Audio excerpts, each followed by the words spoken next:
जो आपके बिजनेस को गति देगा। अपनी टीम में महिलाओं को एक्टिव इन्वॉल्वमेंट बढ़ाइए, इमोशनल होके नहीं, इसलिए नहीं कड़ी मर्दानी वो तो झांसी वाली रानी थी, ऐसा कुछ नहीं है। मैं कोई भी बात करता हूँ लॉजिकल वे में ही करता हूँ, क्योंकि लॉजिकली अगर आप किसी चीज को समझ जाते हैं तो फिर आपको कोई गुमराह नहीं कर सकता। कारण है लॉजिकली क्यों एक्टिव इन्वॉल्वमेंट चाहिए लेडीज का। सबसे पहला, नेटवर्क मार्केटिंग के आंकड़े ये बता रहे हैं, 80 साल पुरानी इंडस्ट्री की बात कर रहे हैं हम।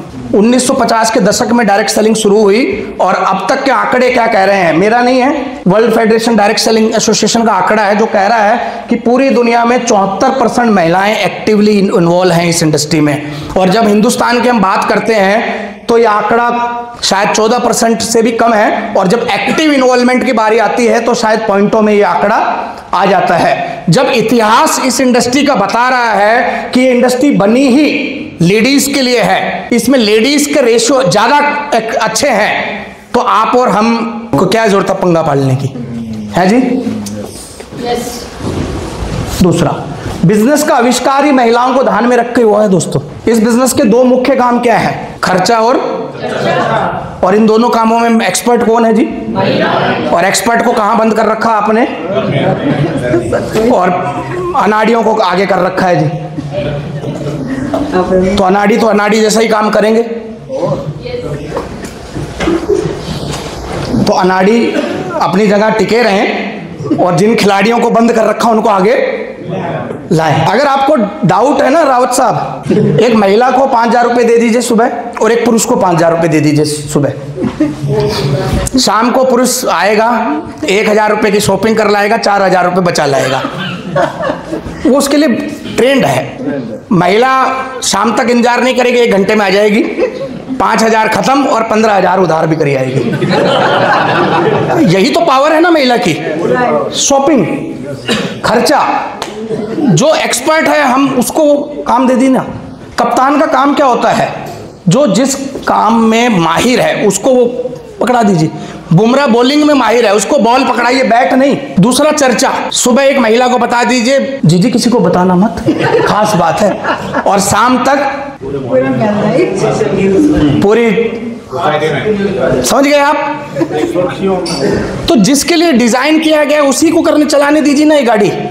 पीछे बैठ जाइए, क्या दिक्कत है, हेलमेट पहन के बैठ जाइए। पब्लिक डीलिंग के प्रोफेशन में महिलाएं जेंट्स के मुकाबले बेहतर परिणाम देती हैं। ये तो आंकड़े हैं, कोई छुपा थोड़ी है। किसी महंगे गाड़ी के शोरूम में चली जाइए, आपका वेलकम करेगी एक लेडीज। किसी बड़े ज्वेलरी शोरूम में चली जाइए, आपका स्वागत करेगी एक महिला। किसी बड़े हॉस्पिटल में चले जाइए, सामने एक महिला दिखेगी। किसी बड़े होटल में चले जाइए, वेलकम आपका होगा महिला के द्वारा।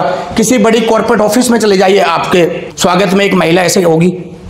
और तो और बाहर से वर्ल्ड में भी चले जाइए, मिलेगी कि नहीं मिलेगी?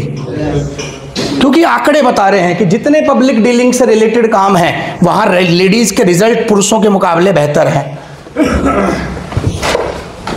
और ये भी एक पब्लिक डीलिंग का ही काम है, क्योंकि यहां हमें अनजान लोगों से मिलना है और उन्हें अनजान प्रोडक्टों के बारे में कुछ खूबियां बतानी है। जब बात आती है सपनों की, नेटवर्क मार्केटिंग को ड्रीमर्स इंडस्ट्री कहा जाता है, सपने देखने वालों की। चैलेंज कहां है, काम तो हम कर रहे हैं सपने पूरे करने वालों का, लेकिन कर उनके साथ रहे जिनके सपने ही नहीं है।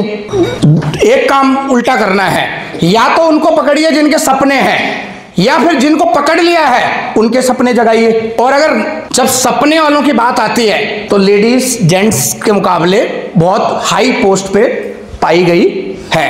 एक पुरुष को 50 गज का मकान बनाने के बाद इतनी संतुष्टि होती है, उसे लगता है मैं गंगा नहा लिया।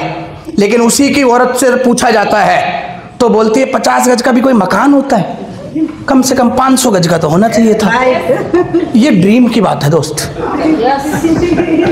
जिस गाड़ी का फित्ता कटवाने के लिए लाल हो गई है उसकी, उस गाड़ी को खरीदने के बाद उसकी मैडम बोलती है ठीक है थोड़ी बड़ी होती तो और अच्छा रहता। ये ड्रीम्स की बात है।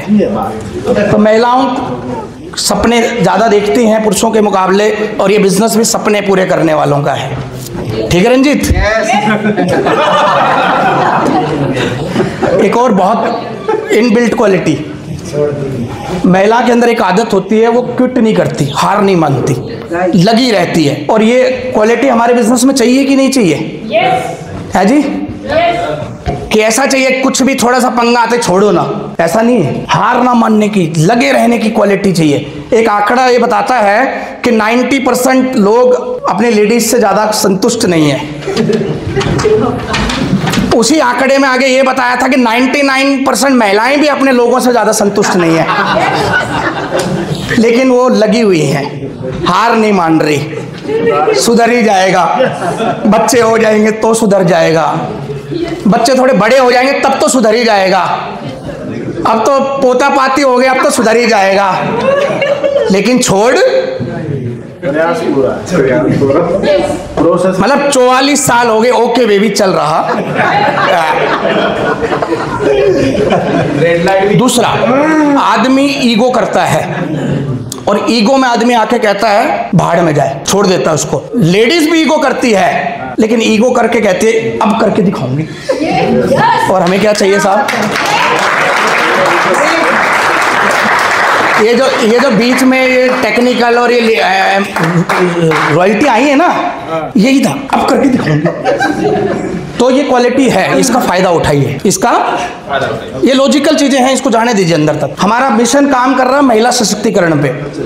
हमारे मालिक बड़े बड़े मंचों पे कह रहे हैं, हमारे लीडर बड़े बड़े मंचों से कह रहे हैं, सुबह से शाम तक हम बड़ी बड़ी बातें कर रहे हैं महिला सशक्तिकरण पे, लेकिन उसका उदाहरण भी तो हमें पेश करना पड़ेगा ना। हमें रियल में भी हमारी संख्याओं में वो चीजें दिखाई देनी पड़ेगी, दिखाई देनी चाहिए कि नहीं चाहिए? क्योंकि हम महिला सशक्तिकरण पे काम कर रहे हैं, इसलिए हमें महिलाओं को आगे लाना जरूरी है। और एक लास्ट पॉइंट है जो बहुत जरूरी है, अपने मानव संसाधनों का बेस्ट यूटिलाइजेशन के लिए भी हमें लेडीज को इन्वॉल्व करना पड़ेगा।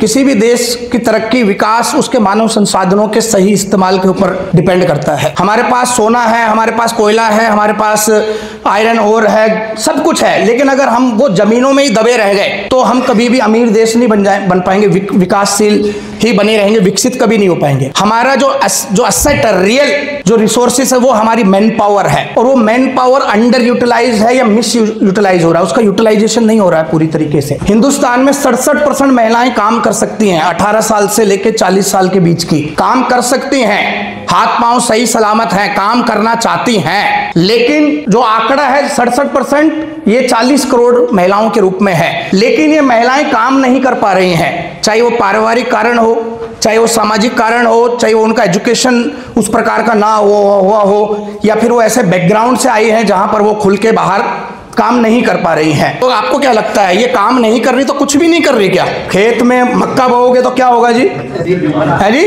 बाजरा बोओगे तो क्या होगा? और कुछ नहीं बोओगे तो? हाँ। ऐसा नहीं है कुछ नहीं कर रही हैं, ये भी कर रही हैं।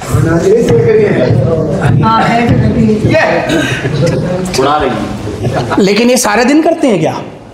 करना चाहती हैं, लेकिन 1 GB तो 1 घंटे ही चलता है ना, खत्म हो जाता है वो बाद में। फिर ऐसे होता है लेकिन चल नहीं रहा, फिर वो ये रिमोट वाला, हाँ, ये तो BPTP रिजोर्ट में ही वाईफाई है, बाकी जगह नहीं है, बाकी जगह 1 GB है। लेकिन ये रिचार्ज मंथली वाला है, ये पूरे महीने चले, लेकिन इसमें भी आंख दुख जाती है। फिर आंख ही तो दुखी है, परमात्मा ने मुंह भी तो दिया है। फिर ये भी थोड़ी देर करती हैं। हाँ जी क्या बनाया था? बैंगन। अच्छा ठीक है। फिर ऐसे थक जाती हैं, इतनी मेहनत करके थक जाती हैं तो थोड़ा रेस्ट भी चाहिए होता है, सोफे पे ही सो जाते हैं।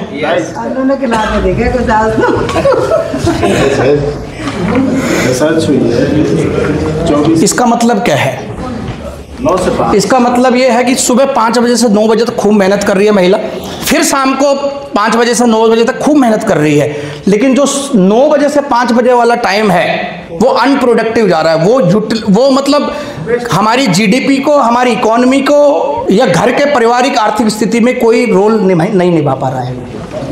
और ये 8 घंटा कम नहीं है दोस्त, इसको समझने का प्रयास करना। 40 करोड़ महिलाएं हैं, 8 घंटा अगर एक महिला वेस्ट करती है तो 320 करोड़ घंटे पर डे वेस्ट हो रहे हैं। इसका मतलब अगर समझने में थोड़ी दिक्कत आ रही है तो मैं आपको बता दूं, जापान जो कि तीसरी बड़ी अर्थव्यवस्था है, पहली अमेरिका, दूसरी चाइना, तीसरी जापान, पांचवी हिंदुस्तान है। हम 5वें नंबर पे हैं। जो तीसरी सबसे बड़ी अर्थव्यवस्था है वो जापान पूरे महीने में, एक दिन में नहीं, पूरे महीने में 320 करोड़ घंटे काम करता है और वो तीसरी बड़ी अर्थव्यवस्था बन गया है। आप कल्पना करें जितना काम जापान पूरा मिलाकर महीने में करता है उतना तो हमारी महिलाएं दिन में, अगर ये महिला शक्ति जाग जाए, अगर ये महिला शक्ति जाग जाए तो आप की तालियां बताएंगे कितना बड़ा हो सकता है।